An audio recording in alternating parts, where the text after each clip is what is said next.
우리는 탐구를 중단해서는 안 된다.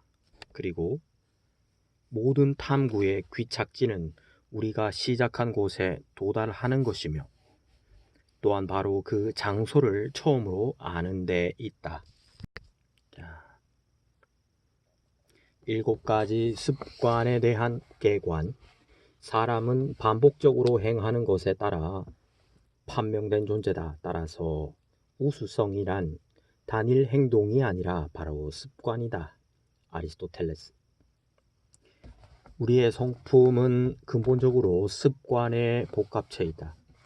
우리가 생각의 씨앗을 뿌리면 행동의 열매를 얻게 되고 행동의 씨앗을 뿌리면 습관의 열매를 얻는다. 습관의 씨앗은 성품을 얻게 하고 성품은 우리의 운명을 결정짓는다 라는 격언이 있다.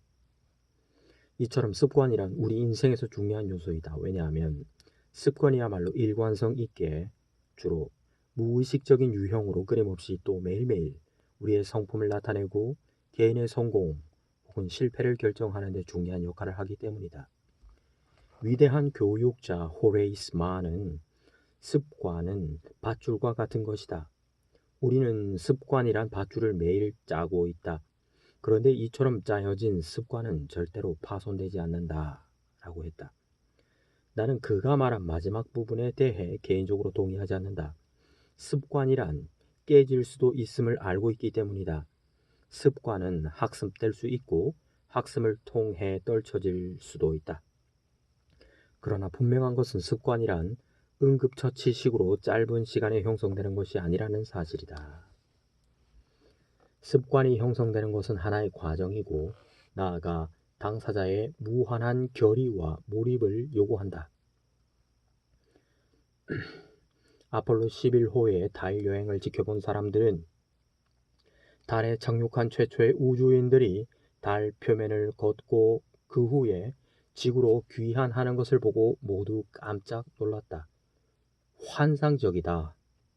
혹은 믿어지지 않는다. 등과 같은 찬사만으로는 이 같은 역사적 사건을 묘사하는 데 부적절했다. 우주인들은 달에 도달하기 위해 거대한 지구의 중력을 돌파해야 했다. 우주선이 발사되어 처음 몇 분간 몇 마일을 비행하기 위해 소모되는 에너지의 양은 그 후 며칠에 걸쳐 50만 마일을 여행하는 데 드는 에너지의 양보다 더 많다. 습관 역시 거대한 중력을 가지고 있다. 이는 대부분의 사람들이 깨닫고 인정하고 있는 것보다 더 큰 중력인 것이다. 할 일을 뒤로 미루는 것, 성급함, 상대에 대한 혹평이나 비판, 그리고 이기심 등과 같은 몸 깊숙이 배어든 습관적 경향을 타파하기 위해서는 상당한 의지력과 생활상의 큰 변화가 요구된다. 이러한 습관적 경향들은 효과성의 기본 원칙을 깨뜨리는 것이기도 하다. 이처럼 처음 발사에 해당되는 시작에는 굉장한 노력이 요구되지만 일단 중력권을 돌파하고 나면 새로운 공간을 자유자재로 돌아다닐 수 있다. 모든 다른 자연의 힘처럼 중력 역시 우리에게 긍정적 또는 부정적인 방향으로 작용할 수 있다. 우리가 가진 몇몇 습관들의 중력은 우리가 가고자 하는 방향을 가지 못하도록 방해할지도 모른다. 그러나 우리가 사는 이 세상의 물체가 제자리에 있게 하는 것, 유성들이 자기의 궤도를 유지하게 하는 것, 그리고 우주를 질서정연하게 유지하는 것 등은 모두 이 같은 중력 때문이다. 중력이란 하나의 강력한 힘이기 때문에 만일 우리가 이를 효과적으로 이용한다면 인생에서 성공을 가져오는 데 필요한 친화력과 질서를 창조할 수 있을 것이다.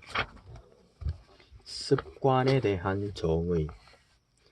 우리는 습관을 지식, 기술, 그리고 욕망의 혼합체로 정의하고자 한다. 지식이란 우리가 무엇을 해야 하고 또 왜 하는지에 대한 이론적 패러다임이다. 기술은 어떻게 해야 하는가, 즉 방법을 말한다. 욕망이란 하고 싶어 하는 것, 즉 동기를 말한다. 우리가 생활하면서 무엇인가를 습관화하기 위해서는 반드시 이상의 세 가지 모두를 가져야만 한다. 우리가 직장 동료, 배우자, 그리고 아이들과 상호작용을 하는데 비효과적일 수 있다. 왜냐하면 우리가 생각하는 것을 그들에게 끊임없이 말하자면 그들이 하는 말에는 귀를 기울이지 말아야 하기 때문이다. 우리가 대인관계에 대해 올바른 원칙을 찾아내지 않는 한 상대방의 말에 경청할 필요가 있다는 사실조차도 결코 알지 못할 것이다. 상대방과 효과적인 대인관계를 갖기 위해서 상대가 하는 말에 경청하는 것이 반드시 필요하다는 사실을 알고 있다 해도 우리에게 그 기술이 없을지도 모른다. 즉 우리는 다른 사람이 하는 말을 진지하게 경청하는 방법을 모를 수도 있다. 그러나 상대방의 말에 경청할 필요성과 그 방법을 알고 있다고 해도 이것만으로는 충분치 못하다. 경청하고 싶은 욕망이 없다면 이것은 우리의 생활에 습관이 되지 못한다. 이처럼 습관을 만들기 위해서는 이상과 같은 세 가지 차원이 모두 필요하다. 성품과 관점을 변화시킨다는 것은 하나의 상승 과정이다.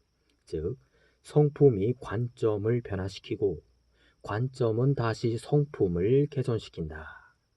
그리고 이것은 나선형의 상향적 성장 방향으로 이동한다. 우리가 지식, 기술, 그리고 욕망을 중점적으로 다루면 개인 및 대인관계의 효과성을 새로운 차원으로 이끌어갈 수 있다. 이는 우리가 오랫동안 가지고 있는 가짜 안정감의 원천이었던 낡은 패러다임을 타파하는 것과 마찬가지이다. 변화란 때로는 고통스러운 과정이기도 하다. 변화란 더 훌륭한 목적과 미래를 위해 현재 생각하고 원하는 것들을 포기할 수 있을 때야 비로소 가능하다. 그러나 이러한 과정은 우리가 존재하는 목적이자 얻기 위해 설계되어진 행복을 가져다 준다.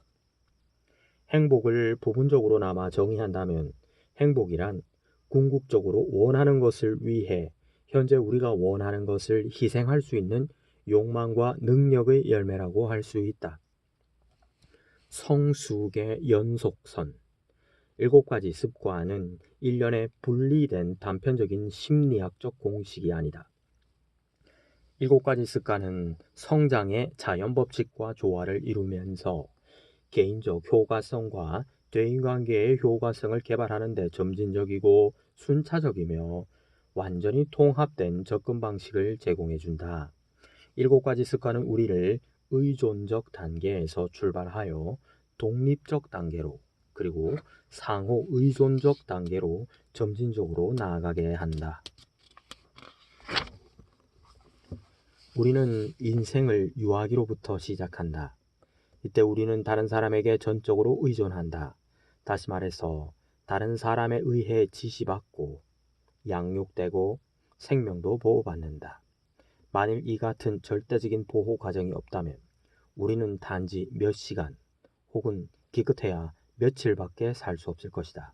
그러나 세월이 점차 흘러가면서 우리는 육체적, 정신적, 감정적, 그리고 재정적으로 점점 더 독립적으로 되어 간다.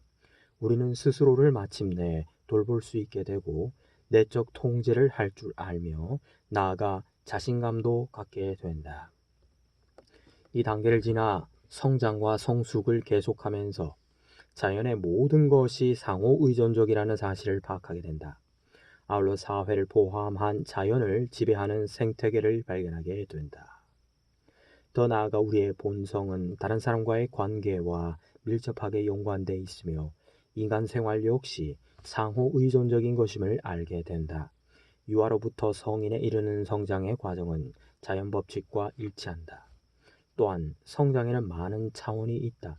예를 들어 우리가 육체적으로 완전한 성숙을 이룬다는 사실이 반드시 감정적이거나 정신적인 성숙을 동시에 보장해 주지는 않는다.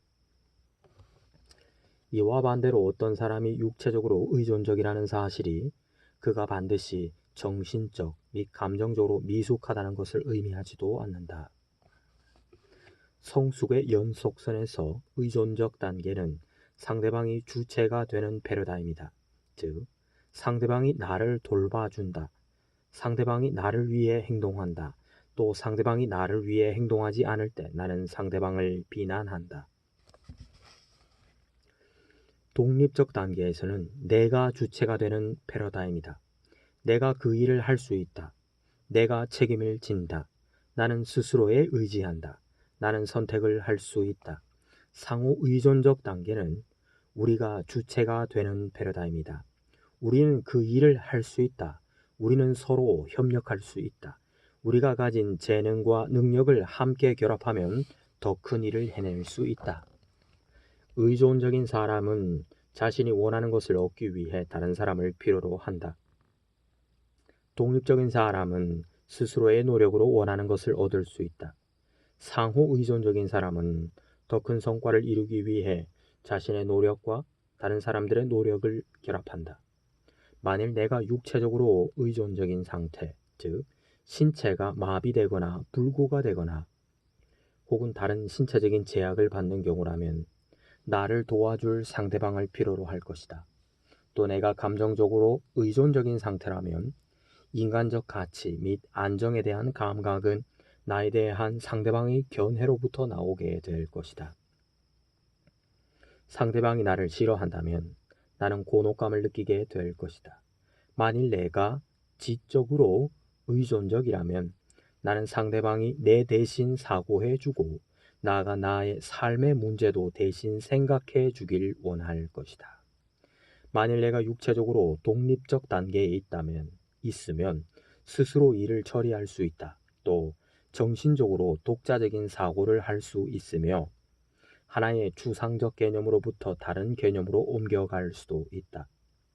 나는 창의적이며 분석적으로 생각할 수 있고 나아가 나의 생각을 이해시킬 수 있는 방식으로 정리하고 조직할 수 있다. 감정적인 내적 통제도 가능하다. 나의 가치 판단은 상대방으로부터 사랑받거나 잘 대접받는 것에 좌지우지되지 않는다. 이처럼 독립적인 단계가 의존적인 단계보다 더 성숙되었다는 것은 자명하다. 그러나 독립적 단계 그 자체로는 주요한 성취이지만 그렇다고 해서 이것이 가장 높은 단계는 아니다. 그럼에도 불구하고 현대 사회에서는 독립적 단계가 최상의 패러다임이다. 나아가 독립적 단계는 많은 개인들과 사회가 추구하는 공인된 목표가 되고 있다. 구체적인 예로 대부분의 자기 개선 훈련 프로그램은 독립적이 됨을 가장 중요하게 여기고 의사소통, 팀워크, 협동 등의 가치보다 우위에 놓고 있다. 여기서 독립적 단계를 강조하고 있는 것은 사실상 의존적 단계의 문제점 때문이다.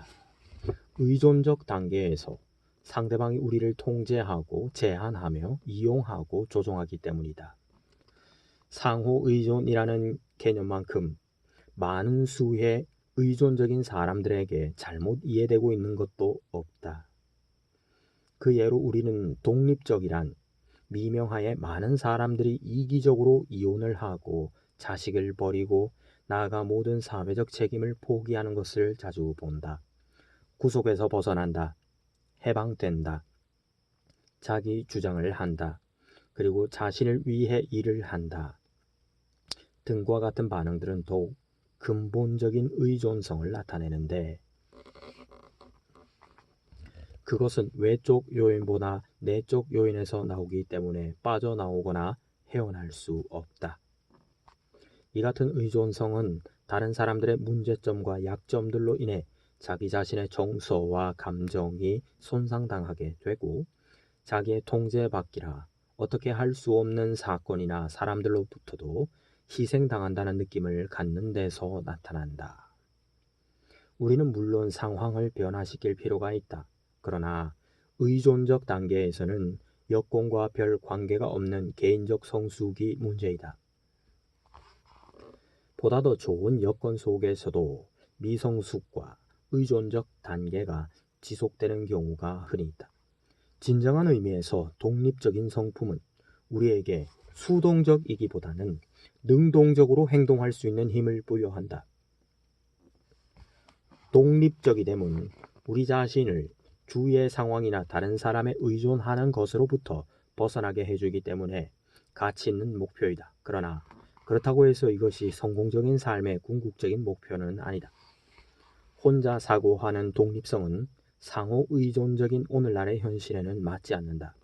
상호 의존적인 사고와 행동을 할 수 있을 정도로 성숙하지 못한 독립적 단계의 사람들은 개인적으로는 훌륭한 성과를 내는 생산자일지 모르지만 훌륭한 리더나 팀 플레이어는 되지 못한다. 왜냐하면 이들은 결혼 생활, 가족, 조직과 같은 공동체적 현실 속에서 성공하는 데 필요한 상호 의존적 패러다임을 가지고 있지 않기 때문이다. 인생이란 본질적으로 매우 상호 의존적이다. 독립적인 생활을 통해 최대의 효과성을 달성하려고 노력하는 것은 마치 골프채를 가지고 테니스를 치려고 하는 것과 같다. 즉, 수단이 현실에 맞지 않는 셈이다. 상호 의존성이란 더욱 성숙되고 진보된 개념이다. 만약 내가 육체적으로 상호 의존적이라면 혼자서도 자신 있게 일할 능력이 있지만 함께 힘을 합하는 방법을 택한다. 나아가 나는 상대방과 함께 일하는 것이 혼자 하는 것보다 더 많은 것을 달성할 수 있다는 것을 안다. 내가 감정적으로 상호 의존적이라면 내 자신의 중요함과 가치를 인정하지만 여기에 추가하여 사랑의 필요성, 다른 사람에게 사랑을 주고 또 사랑을 받아야 할 필요성도 깨닫게 된다. 내가 지적으로 상호 의존적이라면 다른 사람의 가장 좋은 생각을 내 자신의 생각에다 결합시킬 필요가 있다는 것을 안다. 내가 상호 의존적인 사람이라면 내 자신을 다른 사람들과 진정으로 공유하는 기회를 가진다. 나아가 나는 다른 사람들이 가진 무한한 자원과 잠재적 능력에 접근할 수도 있다. 상호 의존적 단계는 독립적 단계에 있는 사람들만이 할 수 있는 선택이다. 의존적 단계의 사람들은 상호 의존적으로 되는 선택을 할 수 없다. 왜냐하면 이들은 상호 의존적으로 될 수 있는 성품을 가지고 있지 못하기 때문이다. 즉 이들은 자기 스스로를 충분히 다스리지 못하고 있다. 우리가 다음의 장에서 자기 완성을 위해 습관 하나 둘 셋을 다루는 이유가 바로 이것이다. 즉 습관 하나 둘 셋은 우리를 의존적 단계에서 독립적 단계로 발전시켜준다. 이 같은 습관들은 성품, 성숙의 본질이 되는 개인적 승리이다. 개인적 승리인 자신에 대한 리더십은 대인관계의 승리를 선행한다. 우리가 씨를 뿌리기 전에 추수할 수 없는 것과 마찬가지로 이 과정을 거꾸로 할 수는 없다. 이것은 내면에서 시작하여 외부로 향하는 것이다. 우리가 진실로 독립적이 된다면 효과적인 상호 의존성의 기초를 마련한 셈이다. 이제부터 우리는 팀워크, 협동, 커뮤니케이션 등과 같은 습관, 넷, 다섯, 여섯이 이루는 대인관계의 승리를 효과적으로 달성할 수 있는 성품적 기초를 가지게 된 것이다. 그러나 습관, 넷, 다섯, 여섯을 형성하기 이전에 반드시 습관 하나, 둘, 셋에 완벽해야 한다는 것을 의미하는 것은 아니다. 물론 순서를 따른다는 것은 우리 자신의 성장을 좀 더 효과적으로 관리하는 데 도움을 준다 하지만 우리가 습관 하나, 둘, 셋을 완전하게 개발할 때까지 대인관계를 갖지 말라고 주장하는 것은 아니다. 상호 의존적 세계에 살기 때문에 우리는 우리가 사는 세상과 매일 관계를 가져야만 한다. 그러나 세상의 각종 긴박한 문제들 때문에 고쳐야 될 성품들이 쉽게 가리워질 수 있다.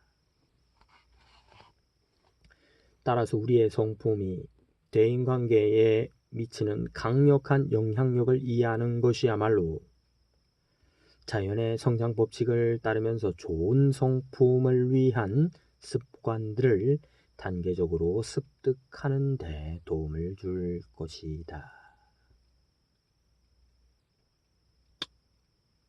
습관 7은 재충전의 습관이다. 다시 말하면 이것은 우리 인생의 4가지 기본적 차원에 대한 규칙적이고 균형 잡힌 쇄신을 하는 것이다. 쇄신. 습관 7은 다른 모든 습관들을 둘러싸고 또 포함하고 있다. 이것은 지속적인 자기 개선을 위한 습관으로 나선형의 상향적 성장을 가능케 하는데, 한 단계 더 높은 차원의 이행력으로 각종 습관들에 대한 더 높은 차원의 실행을 함으로써 점점 더 고차원의 단계로 올라가게 한다.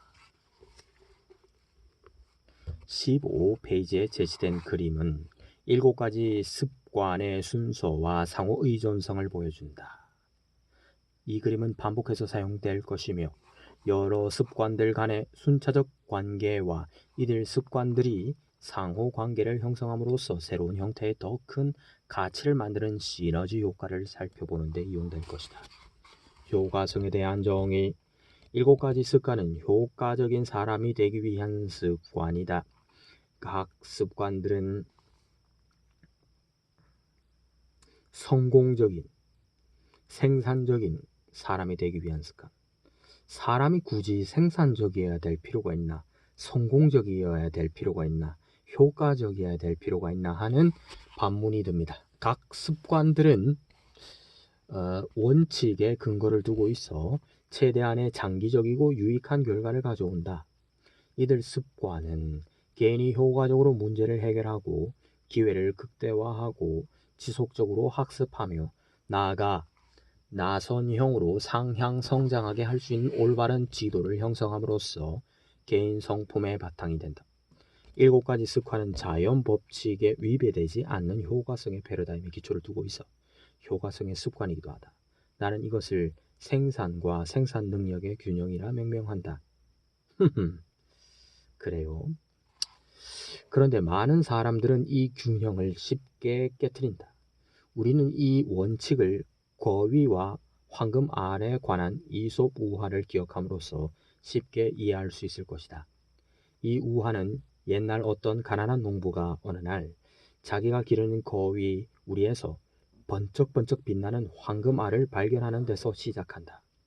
처음에 농부는 이것을 일종의 속임수라고 생각했다. 그런데 그가 거위알을 치워버리려고 할 때 그 알을 일단 조사해 봐야겠다는 다른 생각이 들었다. 그 결과 거위알은 놀랍게도 진짜 순금이었다. 농부는 자신의 행운을 믿을 수 없었다. 다음 날 거위가 황금한 알을 낳자 농부는 자신의 행운을 더욱 더 믿을 수 없게 되었다.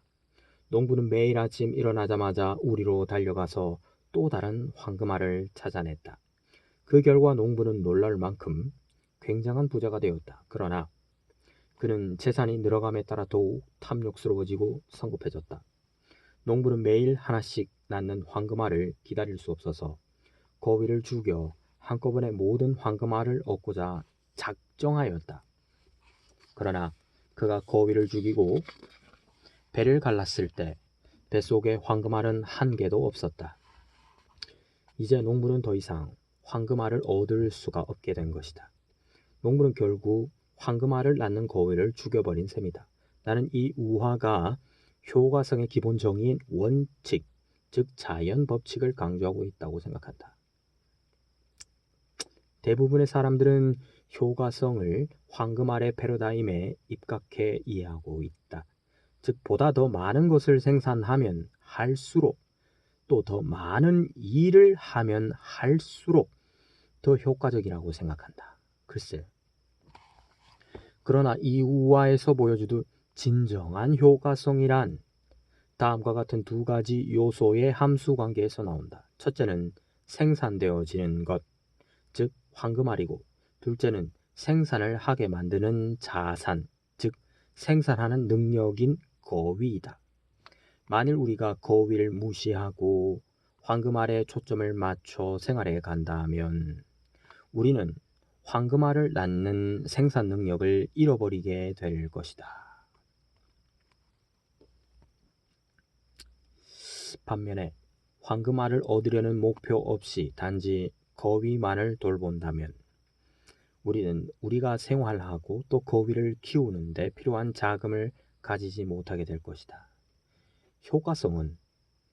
효과는 이 책에서 생산 능력이라 부르는 두 가지 요소 사이의 균형에서 나온다.